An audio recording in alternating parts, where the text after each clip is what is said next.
Welcome to the AOA Future in Orthopedic Surgery podcast series.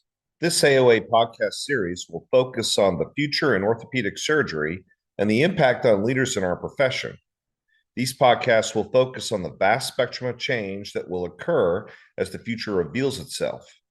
We will consider changes as they occur in the domains of culture, employment, technology, scope of practice, compensation, and other areas. My name is Doug Lundy, host for this podcast series. Joining us today is Dr. Deana Mercer, who is a good friend of mine. Dr. Mercer is a professor in the School of Medicine at the University of New Mexico in Albuquerque, New Mexico, where she did all of her training, and now she's been there for quite a while as an attending. She's a hand and upper extremity surgeon there at the University of New Mexico, and she also has a Master's of Science in Clinical Research. So, Dr. Mercer, welcome to the podcast. Thank you. Happy to be here. So, Deana, as you are very well aware, in the past, the training culture tended to be rather misogynistic and was very masculine driven. There was almost an expectancy that orthopedic surgeons were rough and tough and football players. And it seems like that culture may have in the past excluded people who would have made great orthopedic surgeons and were denied the opportunity or just didn't feel comfortable doing that. What are your thoughts about that? So thank you for that question. I don't think there's really anything wrong with throwing a football and hanging out and bench pressing your own body weight. To be perfectly honest, I think that's a very healthy thing to do. Now we have women that are also collegiate athletes that are, these are the motivated, smart, sort of hard chargers of the world. And those are the people that end up in orthopedics. And so I think that sort of personality is represented in both the men and the women that are in orthopedics now. I just barely missed the millennium. I was actually in medical school from 99 to 03. And so I started residency in 2003.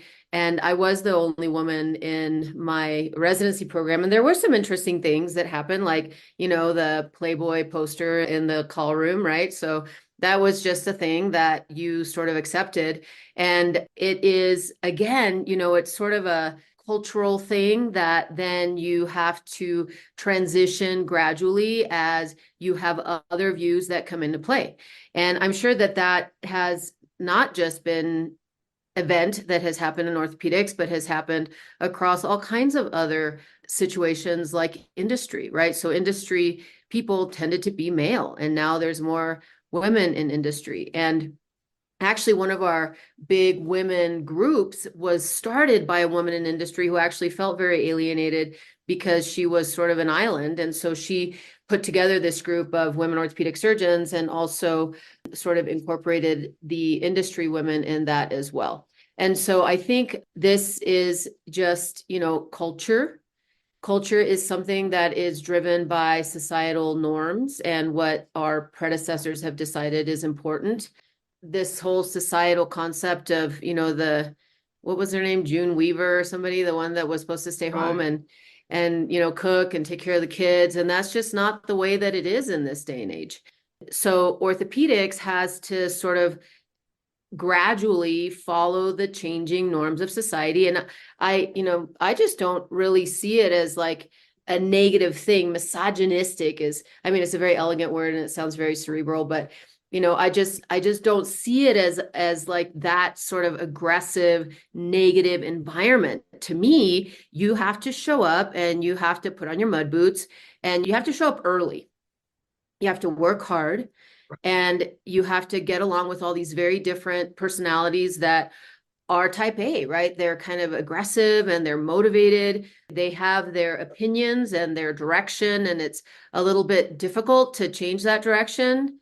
Ask me how I know, because I'm one of those people, but I am changeable, right? There's lots of things that I've had to change in my life and views that I've had to sort of adjust to be able to really sort of succeed and survive in this world that we live in. And it really just is not just orthopedics, it's everywhere.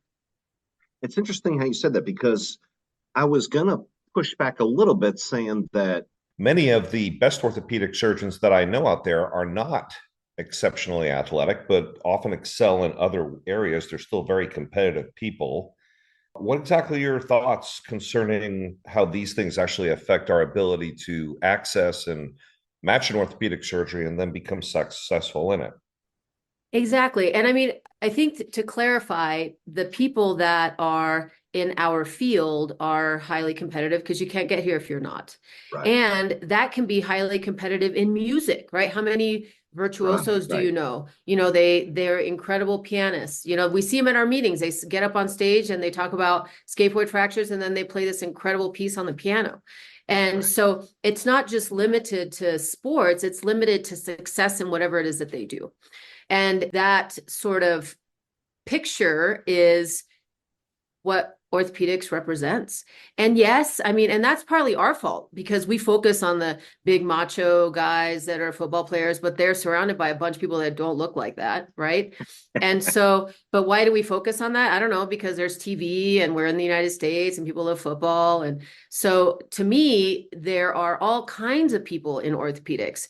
And you just have to like open your eyes and look around. And we do have diversity. It's not as much as we need. And people talk about, you know, we want 30% representation of whatever it is that you are sort of trying to push forward in order to get rid of the bias, right? So if you had 30% representation of women, 30% representation people of color, 30% representation of minorities, then the bias starts to sort of leak out of people's brains for some reason. And then you're no longer seen as somebody that's different, right?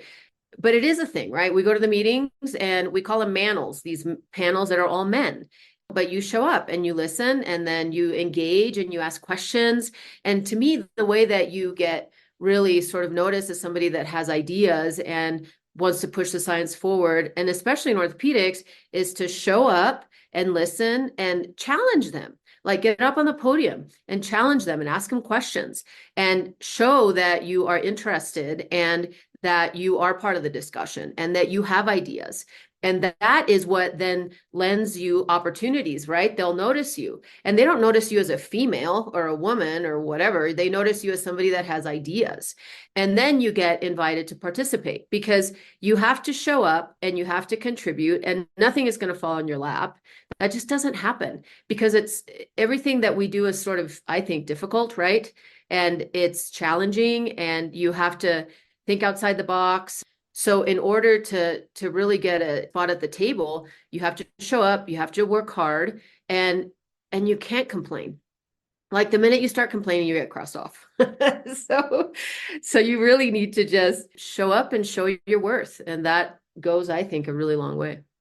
I was actually able to represent the Orthopedic Trauma Association at the CCOT meeting in Valencia, Spain.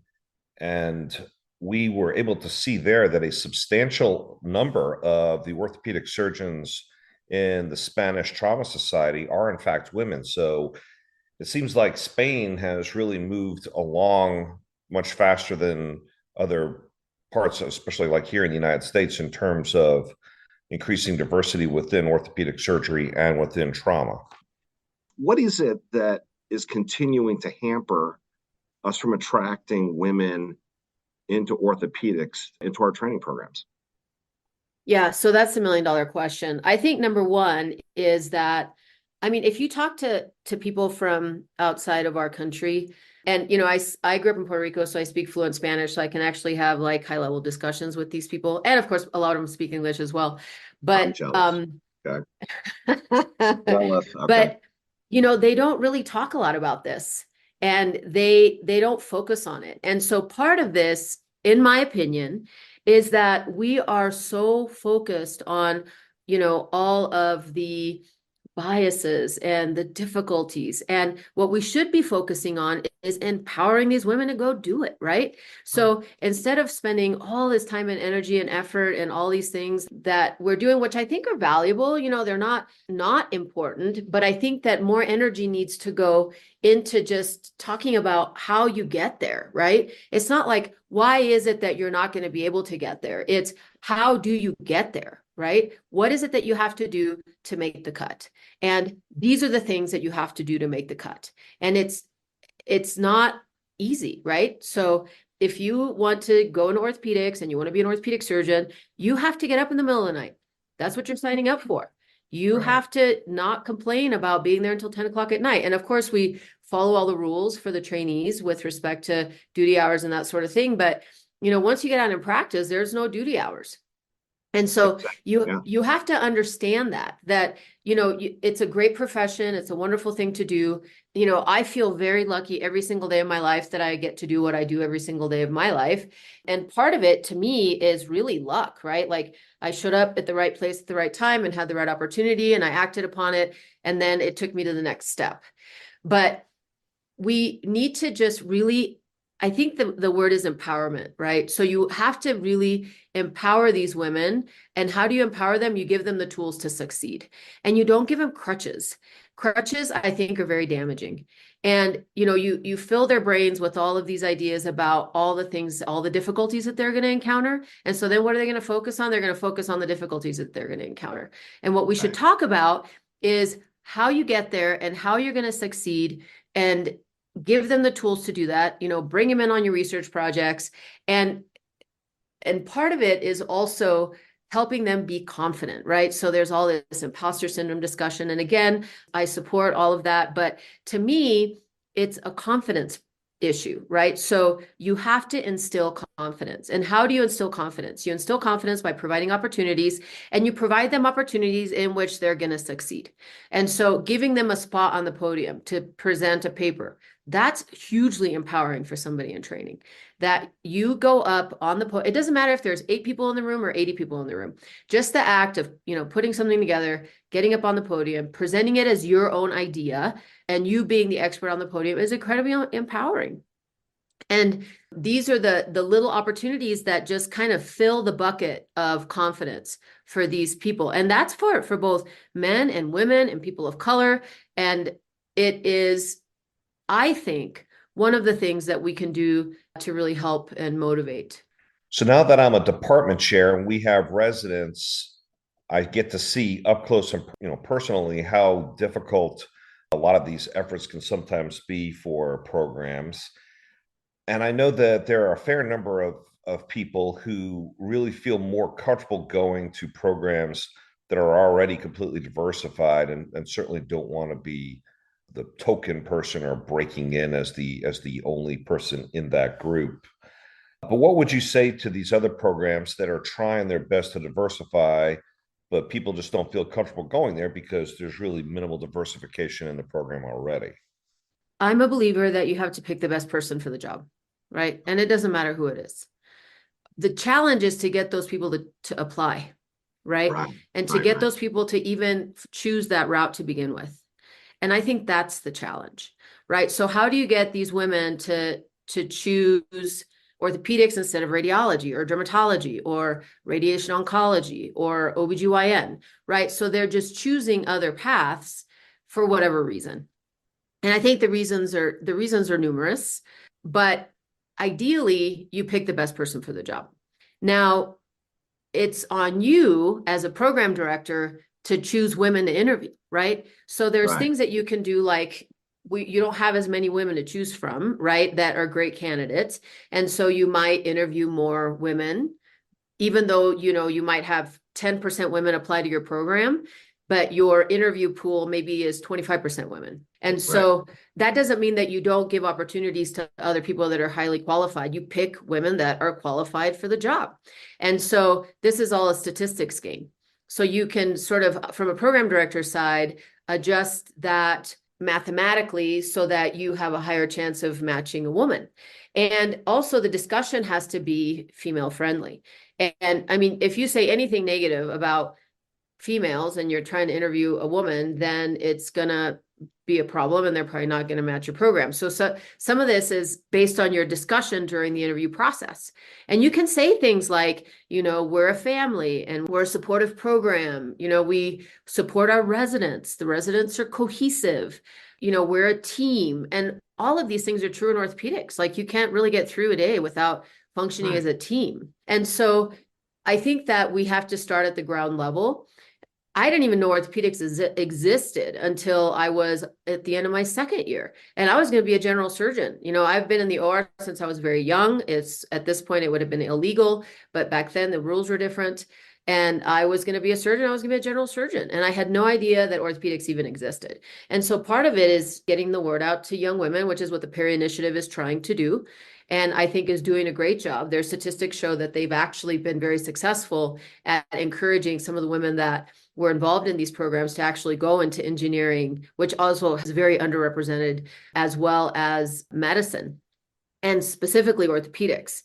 And there's all kinds of things that happen as a result of being female, however, that I have seen. And that is that, you'll match a great candidate and she's at the top of her class and she has ridiculous board scores that you didn't even know existed. And she is talented in all the ways that are necessary to be successful in orthopedics. They get into the program and for some reason they don't do as well. And what is that about, right? Like, why isn't this person succeeded in the program when they have succeeded the whole rest of their life in everything else that they've done? And the truth is that it's support within the program, right? Because we're human beings, right? And we have feelings, believe it or not, even though we're surgeons, we have feelings. And if you are not empowered and encouraged and supported, just like everybody else that's sitting next to you, it kind of wears you down. And then you kind of start to doubt yourself and you wonder and all this. And so it has to come from the top, right? So the chairperson of the program has to be like the most perfect person with respect to that realm in the world, right? They have to support everybody equally. They have to address everybody equally. They have to provide the same opportunities in the operating room equally. When you give the big football player the drill, you better give it to the violinist too, right? Both guy and girl. And so all of these things, and this is all about like this, sort of implicit bias or these biases that we have that we don't even understand that we have, that we don't even know exist. And so that's why it's important to talk about it, because people don't recognize that they have these biases, that they will give the reamer to the big football player guy, but they won't give the reamer to the woman that's standing right next to him that might even be at a higher level in the residency program. And I mean, I saw this in my very own orthopedic residency practice. And there are still stories told about me as a chief resident working with a women resident and, they go to give the scalpel to somebody else. I'm like, no, you give that scalpel to Dr. Silva. She's the one that's doing this operation. And so to this day, they tell me these stories about this one incident in the OR. And that incident is empowering and it is confidence building, right? Because all of a sudden now you are trusted and you're capable. And of course you did the case perfectly and better than I could have done it, because that's kind of how it goes, right? You give people the opportunity and you give them, sort of the runway and they take off and they do really well. So what does this culture in orthopedic surgery look like in the future? What are your thoughts of where we're going to be in the next, 10 or plus years? What do you think we'll look like then? Well, I think that we're going in the right direction. I think there's a lot more awareness now than even 10 years ago. Talking about it, I think, is important, but we need to not focus on it in terms of, all the energy going to into that one pot. I think that it's good to educate people on what we're trying to accomplish, right? This is what we're trying to accomplish. We want to provide the opportunity to everybody that qualifies for the job. And try not to be biased and pick the person that is 60% there when you have somebody sitting next to them that's 70% there because of whatever, sort of biases you have in your brain. And, the other thing that is the elephant in the room is the reproductive part of being female, right? And so nobody really wants to talk about that and it's uncomfortable, but that's a big deal. And a lot of the women in orthopedics are not reproducing, or, I mean, I shouldn't say it so scientifically, but you know what I mean? And they are choosing to sort of not deal with that challenge, or they're delaying having children because of 1,000 reasons. And I think that that's another thing that we don't talk about very much, but has to be addressed. Like, we need to make accommodations for that. And, there are countries that give people 6 months and a year off, but I don't necessarily think that that's the right answer either. But we do have to be sensitive towards that if we want this human being that is doing orthopedics and taking care of patients to have a healthy, fulfilled life. So we have to make some changes. And I mean, this is another sensitive topic, but there's programs that had more paternity leave than maternity leave on the books. And this is a reality. Yeah, the guys get 3 weeks and the women get 2 weeks because there's really no maternity leave. You get, 2 weeks of leave for, you have to take vacation, and things are changing now. Things are changing and things are a little different. If you have a kid and you want 6 weeks off, then you have to take, your vacation and your sick leave, and it can't be too much because then, you have to make up time, which is fine too, right? Like it's okay to make up time. That's not, I don't think, a sign of weakness or negative. I think that's another way that you can do it. But there has to be some accommodations for that. Are there any other thoughts that you have on the future of the change in culture and this and what we can do to speed things along and make things better? I think it needs to come from the top. I think that you need to just do some math and statistically change your, interview list to represent what you're trying to accomplish. I think that encouraging and exposing the young medical students to the opportunities in orthopedics is another place where we could do a much better job. I'm a perfect example of that. I didn't even know orthopedics existed until I was at the end of my second year of medical school. And, in a lot of programs, women are encouraged to go into all these different things: pediatrics, family practice, internal medicine, neurology. They're not really encouraged to go into, general surgery or orthopedic surgery or ENT or any of these other types of programs. That they're not sought out. And the programs themselves have their own biases built in within them. And we don't really talk about that. And so the getting in at the ground level, like me going and giving a lecture to the first year medical students, is incredibly important. I have to do that every single year because they have to know that orthopedics is an option for them, and not just the women, but also the guys. Right. This concept of sort of encouragement and empowerment and not focusing on all of these negative things, it drives me crazy. People start to talk about, imposter syndrome. Oh, you have imposter syndrome. You feel like you don't belong here. And to me, that's a little bit of a crutch. And what you should be talking about is, okay, she doesn't maybe seem quite as confident as, the person sitting next to her. And this is true for guys too, right? This isn't just strictly women. This could be, or people of color or minorities. And so maybe the discussion shouldn't be labeling all these things with all these negative connotations. Like, why do we have to label everything so negatively, right? Why can't we brainstorm about things that we can do to help empower and increase confidence if there is a confidence issue? And how do you do that in orthopedics? Well, you bring them into the OR and you give them the opportunity to operate, and you give them the scalpel, and you sit down and you go over concepts with them. And if they're deficient in, understanding total joint biomechanics, then you sit down with them and you help them understand total joint biomechanics. And of course, that's at the level of, probably med student and residency at this point.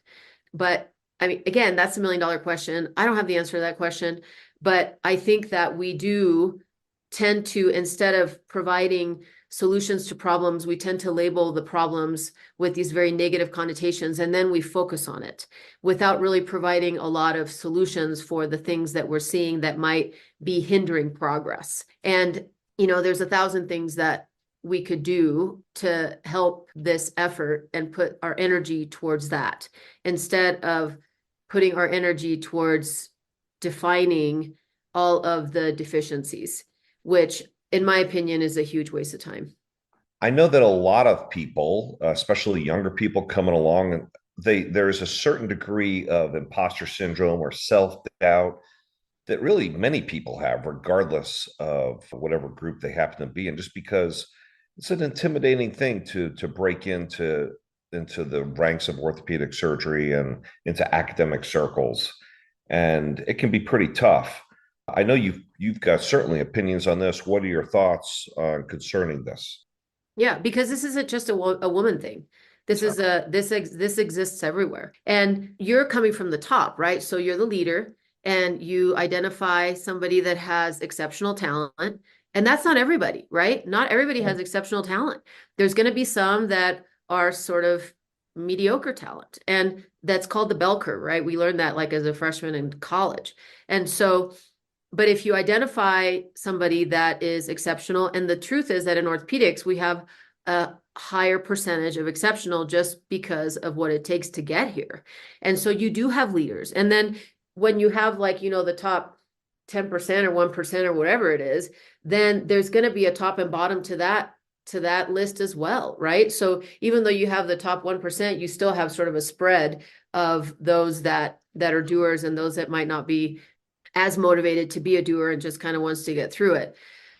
But coming from the top and saying, you're doing a great job, you have great skill in this, you have great ideas, and I want you to go in there and express them, right? Educate the room on what you are thinking and what you're talking about, right? You have a great idea on how we can improve OR turnover.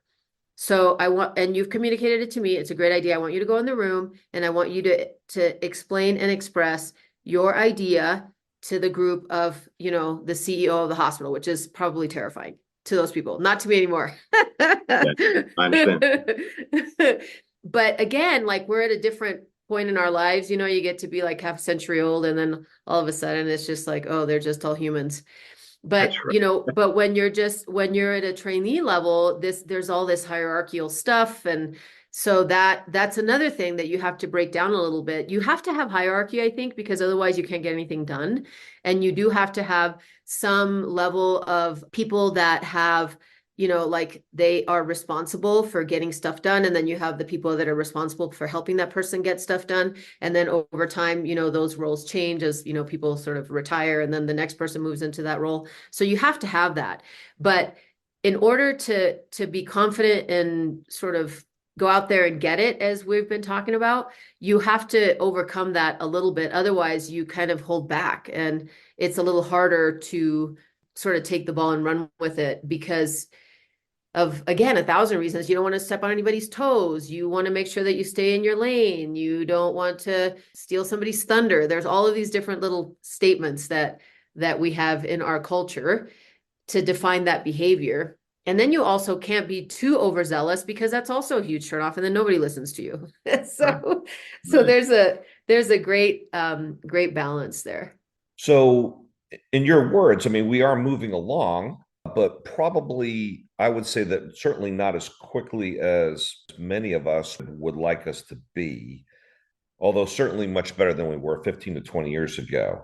We do have programs like the Perry Initiative and many other things that people like Bonnie Simpson and others are doing to try to accelerate change.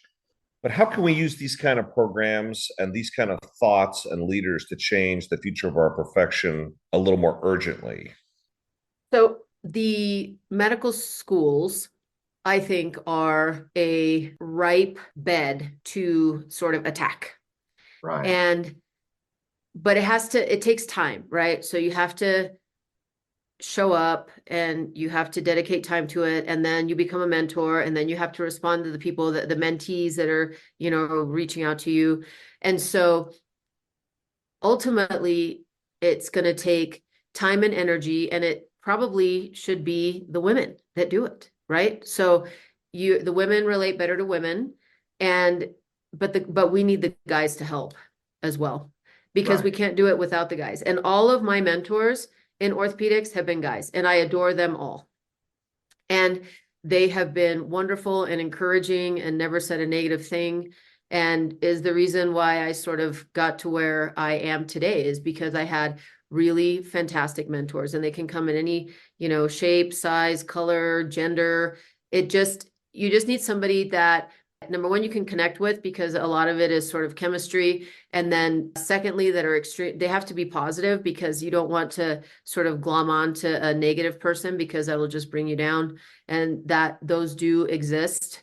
But ultimately, how do we get people to be interested in orthopedics is that we have to raise awareness. And I think the awareness has to be raised at the level of early medical school. And the way that we do that is we have orthopedic surgeons go to the medical school, give a lecture on femur fractures, and then tell the medical students, this is a great field. please consider it. Here's my phone number. Here's my email. Please reach out, come do research with me. It's the best job in the world. And I think that we might bump our percentage a little bit if we did that. But again, it takes time, it takes energy. You have to talk to the people that organize the medical school curriculum. It's not going to happen automatically because medical students are interested in generating practitioners that can take care of, diabetes. Their focus is not to encourage the medical students to go into orthopedics. And so we're already kind of at a -1 right there because they're not encouraging people to go into orthopedics. They don't really want them to know that orthopedics exists. They want them to become family practice doctors.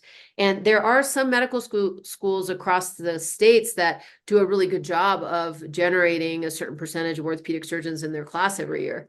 But I know that in New Mexico, we are not generating a very high number of orthopedic surgeons coming out of our programs. It's much better than it was, again, 10, 15 years ago, but I think we could be doing a better job, and definitely would be great if we could get more women to join our cause. All right. I'd like to thank my friend, Dr. Deana Mercer, who is an upper extremity and upper limb surgeon in New Mexico, with discussing us today the change in culture, specifically the change from the rougher, misogynistic culture to one of more appropriate behavior and where we're going in the future. So, Dr. Mercer, thank you very much for being on the podcast. No, it is my pleasure. It was great fun talking about that. It's always, very thought-provoking, and I'm sure I'm going to go think about this some more and hopefully come up with more ideas on how we can continue to sort of push this forward in the right direction. We definitely don't want to go backwards. We don't want to lose the momentum. We want to keep it going. But it was so great to see you, and I look forward to seeing you in person soon. Thank you, Deana. I really appreciate that. And I really look forward to talking to you more in the future about this and many other things that we've discussed in the past. So for everybody else, y'all stay in touch with us in the future as we discuss the future of orthopedic surgery. Thank you very, very much for listening to the podcast.